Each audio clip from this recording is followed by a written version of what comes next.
बातमी बुलढाण्यात नाही, बुलढाण्याच्या चिखलीमध्ये पावसामुळे प्रचंड नुकसान झाले। आमदार श्वेता महाले या परदेशात आहेत। बुलढाण्यात श्वेता महालेंच्या मतदारसंघात शेतकऱ्यांचं मोठं नुकसान झालंय। आमदार महालेंच्या प्रशासनाला पंचनामा करण्याच्या लंडनमधून आता सूचना मिळाल्याचं कळतंय।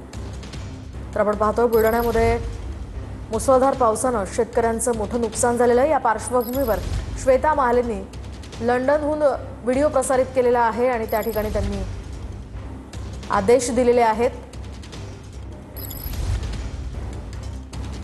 चिखली शहर, चिखली तालुका, बुलढाणा तालुका या सगळ्याच ठिकाणी सर्वदूर असं अतिवृष्टीमुळे प्रचंड नुकसान त्या ठिकाणी नागरिकांचं आणि शेतकरी बांधवांचं झालंय।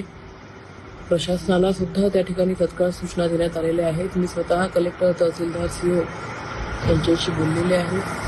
सरसकट पंचनाम्याचे आदेश आपण त्या ठिकाणी दिलेले आहेत। चिखली शहरामधील बऱ्याचशा घरांमध्ये त्या ठिकाणी पाणी गेलेलं आहे। ग्रामीण भागामध्ये शेतकऱ्यांचं जे सोयाबीन आहे किंवा जी शेती आहे त्याचंही खूप मोठ्या प्रमाणामध्ये नुकसान झालेलं आहे। भावांनो, ही नैसर्गिक आपत्ती आहे। अशा या नैसर्गिक आपत्तीच्या काळामध्ये आम्ही तुमच्या सोबत आहोत। प्रशासनाने शाळेला सुद्धा सुट्टी दिलेली आहे। आपण आपली काळजी घ्यावी ही विनंती।